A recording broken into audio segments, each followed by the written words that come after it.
What is up? What is going on, everybody? Welcome back and welcome into a very eventful day of Mariners baseball. I think a day that some of us kind of saw coming a little bit, but a lot to talk about. I've got MarinersSUR with me. We are going to break down the entire day of Mariners baseball and go over everything that happened on, like I said, a very, very eventful off day for this team. Before I dive into it, though, if you guys can do me a favor, as always, smash the like button, comment your thoughts on the day that was in Mariners baseball, and don't forget to hit that subscribe button. As always, also MarinersSUR's Twitter account will be linked in the description down below. Highly, highly recommend if you're on Twitter X, you go give him a follow. One of the best most knowledgeable Mariner accounts on that app for sure. So I'll break down the day, then I'll throw it over to him. Obviously, first news of the day, Scott Servais is out as manager of the Seattle Mariners. I think we all kind of saw it coming. I thought maybe there was a chance with contract being up at the end of the year, him being close with Jerry, that he might play out the string. But Scott is out, number one. Dan Wilson is in, number two. And we'll talk about that a little bit. Actually, we'll talk about that a lot. We'll talk about it's not just the interim level. Jared DeHart is out as hitting coach. Edgar Martinez is back in. I don't know if it says hitting coach, but he's on the coaching staff now. And then, of course, the Mariners just can't be normal about any of this. Scott found out on social media, which is, that's an awful thing for Scott. We'll talk about that as well for sure. And then the last piece of news, Dan Wilson is not the interim manager. He is now the full-time manager for the Seattle Mariners. So this is not a 30-game trial. Dan the man is the man. Wild day. What's your thoughts on this?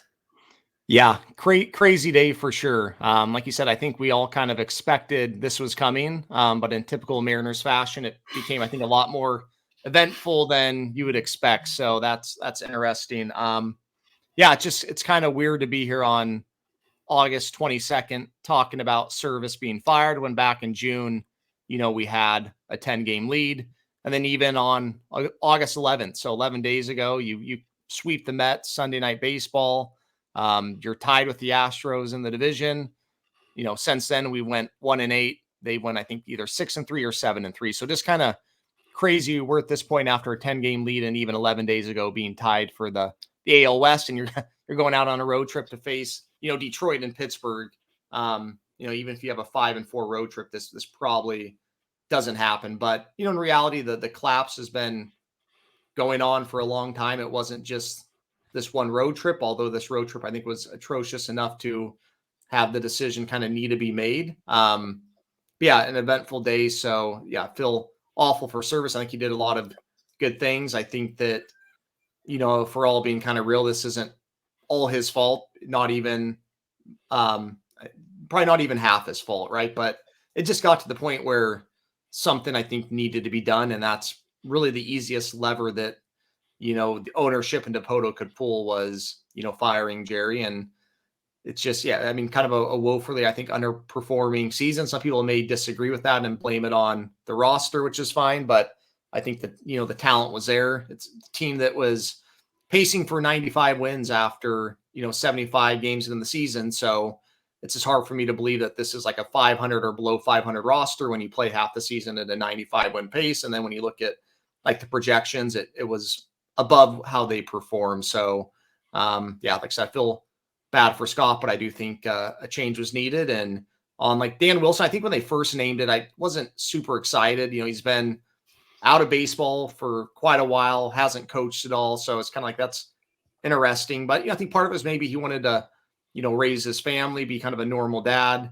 And maybe now that they're all grown, he, wants to get back into coaching. And he has been around the organization for quite a while. And, just in listening to some interviews today, I think he's very, very well-spoken. I think he knows the game of baseball very well, certainly loves the city of Seattle. And so I've kind of, after first be kind of scratching my head, I'm to the point now where I'm really excited to see what he can do. And I think it could honestly be a really good hire, kind of one that nobody really had on their radar, but I do think that he could be a really, really good hire. And like it's been circulating, like him and Cal Raleigh are super close. Cal Raleigh is the leader of the team. I think that's a valuable kind of connection to have there. Excited to see how he can do for sure. Yeah, I'll echo all that. First with Scott, obviously, I think it's a move that had to happen. You had the 10-game lead. Now you're at a point where, I mean, we could be going into September 10 games out. To have that much of a turn, just that turn, you can't survive that as a coach or as a manager. Even if someone thinks this team's true talent is 500, where they were at with that collapse can't happen. I'm with you. I don't think this is all on Scott by any means. It's never on one person. No. Never in sports, football, baseball, that doesn't matter. It's never one person's fault. It is a collective effort. But you made a great point. It's the easiest lever to pull, right? You can't get rid of 26 guys. Not that they should, but you can't DFA 9 players. You're not going to fire front office people this late in the season. That's an off-season move. So Scott's easy, and you can't change ownership. So Scott's the lever that gets pulled. And I certainly wish Scott all the best. I think he did a lot of good here. Big part of this community. I don't want to just repeat everything that Ty and Colby said on Locked On today, but we can joke, well, it's just the bar was so low, only one playoff appearance, but no other Mariners manager was able to do that since Lou Piniella. I don't need to, again, repeat Colby's point, but, Bob Melvin didn't do it. Lloyd McClendon, Eric Wedge didn't do it. Wakamatsu, who else? Mike Hargrove. Those guys couldn't do it. Scott was able to do it. And I think he did a lot of good here. I think it was the right move, but I certainly wish Scott all the best in future endeavors, if he's happening to watch this, which I doubt. But Scott, love you. Appreciate all your hard work here, and best of luck to you in the future. But yeah, I'm with you on Dan Wilson. My first thought, I've been talking about Christopher Negron a lot. I know we both have. Seemed like kind of the obvious choice. He's someone that I know they really like, potential to be a manager. He filled in for Scott a few times when he's been out for family stuff. So it seemed like the obvious move. And I've scratched my head a little bit first as well with Dan Wilson, kind of going, huh? But I will say, for people kind of making jokes about like, oh, this is just reassembling 1995. It's not like they just pulled Dan Wilson off the street. He has been in the organization. He's worked in the minor league system. I don't know what his official title is in the organization, but he has been around the team and in the organization, and not just like he shows up and waves, for the camera for 2 minutes. He has been an instructor in this organization. So it's not that crazy. You made a great point on Twitter, and I hope it's okay if I reiterate it, but it also allows everybody on staff to stay in their roles. So if you go with Negron, then you've got to move, a whole bunch of people around essentially. So this kind of keeps everybody in their role. What's your thoughts on, though, and that all kind of makes sense more on the interim basis, but Dan's not the interim manager. He is the guy. What's your thoughts on that? Yeah, that was definitely interesting to me. I kind of like joked on Twitter that Jerry naming Dan like the full-time manager was like a test to Stanton of, him going to Stanton and say, I want to name him full-time manager, knowing that if he was getting canned, Stanton would say, I like Dan Wilson, but we're just going to do interim. Then in the off season, he'll be a top candidate, but let's do like a national search. I don't think that's the case. So yeah, I think it's an interesting move, but once again, he's been around the organization a ton. And so I think they obviously kind of know who he is, what he's about, and I think what he's capable of. And I think like we've said on shows before too, and even like with Scott, like an MLB manager certainly can impact the team, but what that impact is, it's hard to quantify. So I think what they kind of believe and probably know with Dan is that like, hey, players are going to like and respond to him. He knows the game of baseball, has a good feel. He can motivate, kind of all the things you'd want to see in a manager. And so I think they think he checks all those boxes. And one of the things that Jerry said is like, hey, putting the interim tag on him doesn't allow him to like go lay, the groundwork. So I think they're just kind of thinking like, hey, we believe in this guy. Why not make him the manager?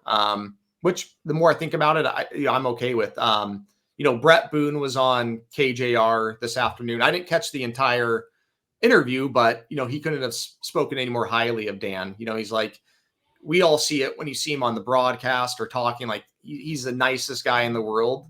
He's like, and all that's true and it's genuine. He's like, but Dan's not afraid to also be like stern and hold people accountable. And he's like, when I played with him, he was kind of almost like a dad figure where nobody wanted to disappoint Dan. Everybody wanted his approval. And like, he's just a guy that people really seem to gravitate to.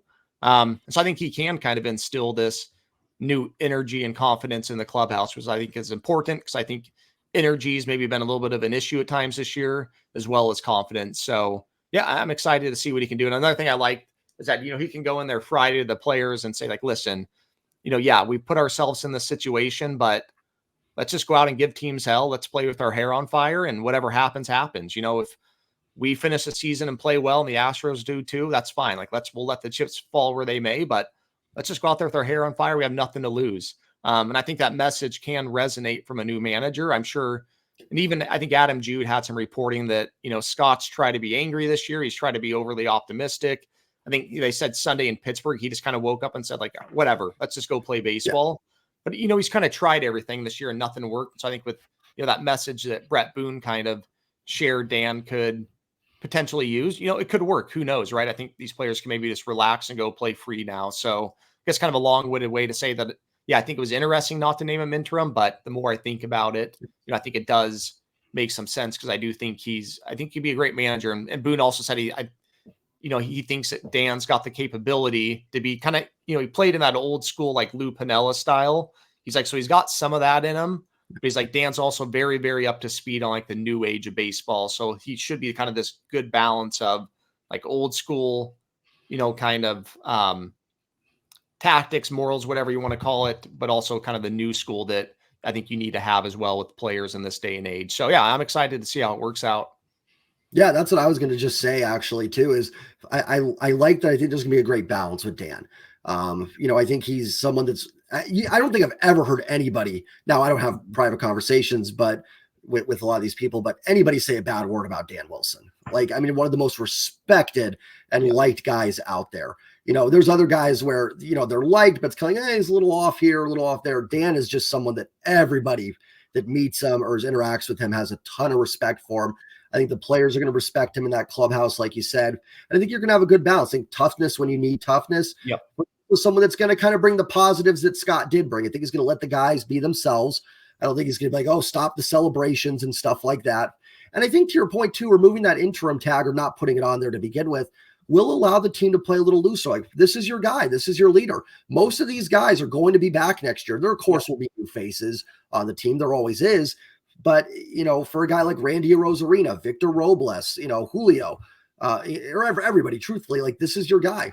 Like, go out there, be loose, have fun. Let's play hard the rest of the way. Let's kind of erase what's happened and go out there and give it our all and hopefully a little bit of energy from this team on Friday. And if it was just on an interim basis, I don't know if you see that energy, because even though you do see teams kind of play a little bit harder when a new coach comes in, but on the interim basis, you just know that guy's not sticking around. You see it in football all the time. Guys get the job for the last 3 games, and they still get steamrolled because it's just not happening. But now that you've got that new voice in there, and he's going to be there, and you got to impress him, right? He's the skipper for next year, so that matters too. And I thought you made a great point about Scott also. He tried after that Angels game to really rip the team. Didn't work, or maybe it did work. They just lost. Sometimes that happens. He tried to go the other way and just go, hey, we're going to come out of this. It just wasn't working. And I don't think that's Scott's fault necessarily. He's been here 9 years. The voice eventually just probably gets a little stale, and there's not much you can do about that. And Scott probably knew the writing was on the wall. I think his thing yesterday, the Divish reported on, where he was like, take tomorrow, relax. I wouldn't be shocked if he even told the guys, like, listen, don't worry about me. Go out there, have a good time, enjoy the rest of the year. So message wasn't getting through anymore. I think a new voice is important. And yeah, I'm with you after listening to some of the interviews with Dan. And the other thing I want to get your take on, baseball is very unique because, right, like in football with coaching searches, you're looking for the best offensive coordinators, best defensive coordinators, college coaches, or maybe guys that have been head coaches before. There's not a lot of secrets or weird hirings in football. You don't see a lot of like, oh, this guy was a consultant and he's brought in. It happens, but it's very rare. Baseball is a sport where you get guys with non-managerial experience all the time. Like Stephen Vogt is probably going to be manager of the year. Mark Kotze, I know the A's haven't won, but he's done a pretty good job at Oakland. I think he's really respected there. So what's your take on that? Is that just something baseball related, or, just for people that are going to be like, oh, Dan's never managed before, been a coach? I think it can still work out. Agreed. And even like, Servais was in the front office, player development. So I think he's like another good example of a guy that had a good amount of success without managing. So I do think that you're seeing that more and more in baseball with even like, David Ross with the Cubs. I don't think he made the playoffs, but he basically retired, became a coach. Stephen Vogt, 1 year as a bullpen coach, became a coach. And so, I don't think it's this huge, necessity to have that prior managerial experience. I think part of that too is a lot of decisions are done in conjunction with the front office or even done by the front office. And so a lot of it is just, can players relate to you? Are you likable? Do you understand the game enough? And I think, like I said, Dan checks all those boxes. So yeah, I don't have a huge concern with him being a first-time manager. I think there will be some, learning, growing pains along the way. I think that, there is with any manager. So yeah, I don't, in terms of just of the philosophy of a first-time manager, yeah, I don't have a huge issue with that at all.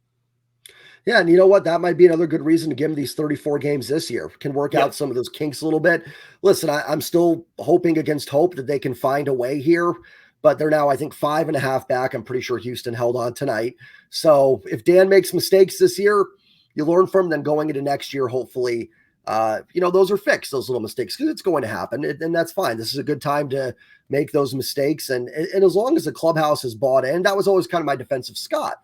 I thought the clubhouse still bought in. I could deal with some of the mishaps on the field in terms of the bullpen management, but clearly it just wasn't connecting anymore. But next thing I do want to ask your opinion on, Jerry Dipoto named a manager for next year, this year and next year. So are we 100? Is Jerry back 100%? Do you think there's still any wiggle room there? Or is Jerry here for 2025? I think there's a strong likelihood that he is here for 2025 based off this. There's still the chance. I don't know like what Wilson's contract is. Maybe it was just a 1-year deal with like, hey, we want our plans to have you back next year. And even then, like managers' salaries aren't to the point where it's prohibitive. And so I guess there's still the chance that Stanton could be planning on making a move and we just don't know. But it seems like the writing's on the wall that he will be back for 2025, just based off of kind of how today unfolded. But I don't think it's like a done deal. I'd put it at like, I don't know, 80 to 90% chance if I had to put odds on it. Yeah, that's kind of where I'm at too. I think it's certainly very much leaning that way that Jerry Dipoto will be back. Like you said, there's a chance they move on, and then Dan's just like, well, hey, Jerry, you hired Dan. We don't want Dan anymore. We're bringing in a new GM, and he's going to get his pick. So, right. GMs make coaching hires all the time, and then they're canned and they move on. Lloyd McClendon was here 2 years after Jack Zarinsek hired him, and they moved on. So, it could happen, but it definitely, I did like your point though of Jerry testing John Stanton, like, hey, I'm going to go hire this guy full time next year too, right? I'm here, right? Like, kind of doing that. So I wouldn't be shocked if that kind of was what happened there. So it does look like certainly the lean is that Jerry Dipoto will be back. I mean, I've made my thoughts pretty clear. It's not necessarily what I'm wanting with this team. I can probably stomach it, but I do think that, it's tough now with the new managerial change. I kind of want to see how Dan does. I kind of reset myself a little bit, but we'll see what happens. Any thoughts on that? I know we're kind of on the same page with that with Jerry. Yep. I think that, ultimately I would have been okay with the change at GM. It's just kind of to the point where in the 9 years they've had good rosters. I think I had a tweet that like over their 9 years, they've won the 10th most games in baseball, 5th most in the AL. Over the last 4 years are like 7th in baseball and 4th in the AL. So they've had success, but at the same time, they just have had such a hard time getting over the hump. So that's why I'm like, I would have been okay with the change just to get a new perspective in there. But like we were talking about, I think part of not getting over the hump is payroll limitations too, because if you need, especially because I think we've been lacking kind of that middle of the order presence.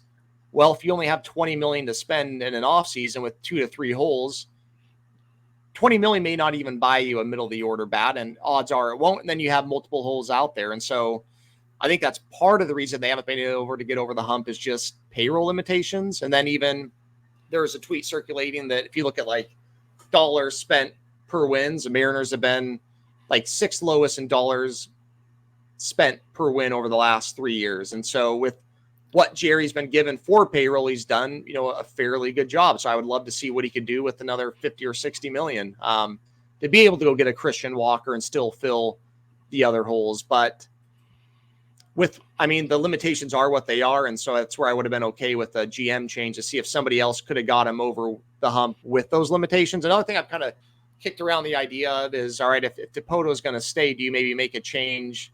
Because he's president of baseball operations and Hollander's GM.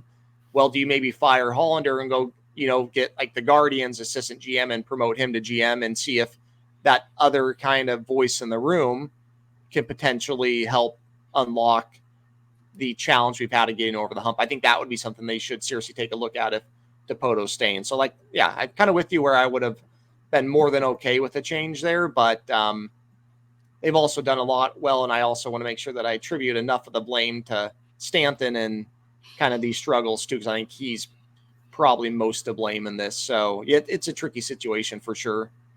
It really is, and it's unfortunate too. And this whole thing is honestly unfortunate. Not that I don't think this is the right time to make this move, but man, where we were at in June to be having this conversation. You said at the beginning of this, yeah, I'm with you. I think that the buck stops at the top really, and I think it just goes down, from there. So I think that's the main issue, really. I think that's interesting. Maybe get a new GM in here, go to Cleveland, go to Milwaukee. Minnesota is an interesting organization because they've done a great job developing hitters. You've got the pitching, obviously. Now we'll see if they make any moves, trading some of the pitching or whatnot. But, like you said, Jerry is not GM. I even sometimes forget that Justin Hollander's the GM. Obviously, Jerry's calling most of the shots. But, if you can go purge someone for that organization that can bring something a little bit extra, goes, hey, we need to look at this, this, and this, and can help as well. I think that would be an interesting option too. So we'll see. I'm still kind of like, I don't know about, Jerry and everybody coming back, but we'll see. We don't even know for sure. We still got season left to play. So many things going on with this team. Right. The next thing I do want to talk about, and I hate it, and again, this team just can't be normal for 10 minutes, is the leak that Scott Servais apparently found out on social media that's how he was being let go. Which is obviously awful. I can't imagine having to go to Twitter and see that you've been fired has got to be one of the worst feelings.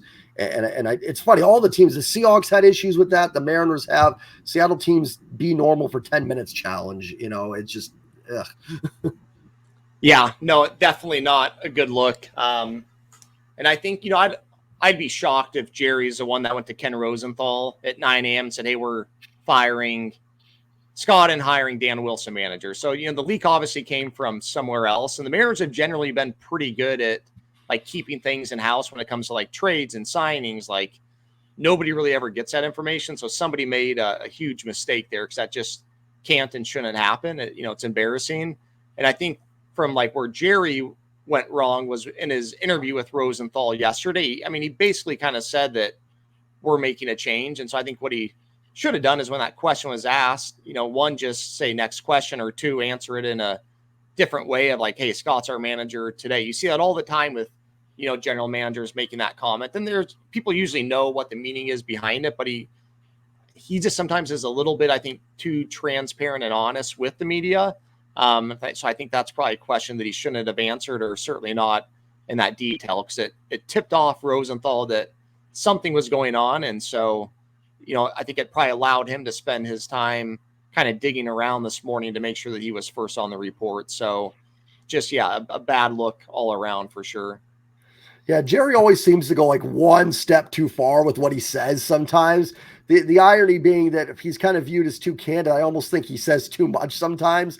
I remember with Rojas and Urias, definitely a different situation, but he's talking about how they think they can get good production out of third base from the two of them. Then he goes, they actually, if you look at it combined, their best years was worth 6.8 wins above replacement level. I'm like, okay, I don't think we're going to get that out of third. Certainly haven't gotten that. So it's just Jerry, stop, cut it off right there. And to your point, what probably happened is he was very, open about it and said, yeah, that's something we're probably going to have to look at making a change. And my guess is Ken Rosenthal, doing his job, honestly, started digging on that. And, all these guys, Rosenthal in baseball, Schefter in football, have contacts in the organization. They send out feelers. And honestly, it wouldn't even shock me because they said expected to be fired. I could have seen someone going, yeah, if we lose tonight, to the Dodgers, I think it's happening. And they kind of took that.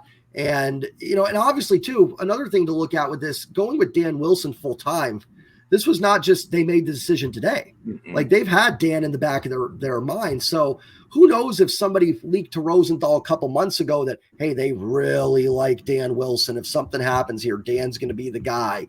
And then that happens yesterday, pieces put together, and boom, you've got, I don't know, I'm, speculating there, but it kind of seems like little pieces got put into place, and that's how this happened. For sure. But yeah, I mean, bottom line, it's still an awful look for the organization, and Jerry's got to own that. I mean, he's Yeah. president of baseball operations, so do I think he leaked it? No, but somebody did, and this organization's already having enough issues as it is that they don't need this on top of it. I will say though, No. go out and win some games, and it'll be forgotten. I mean, the Seahawks had this with Bobby Wagner when they released him. And you bounce back and win, and it is forgotten. It's a shame, and I hate that that happened. But hopefully, they can win and put that behind them. Yeah, no, that'd be great. Last thing I just want to bring up, we talked about obviously the change with Dan Wilson. How are you feeling for?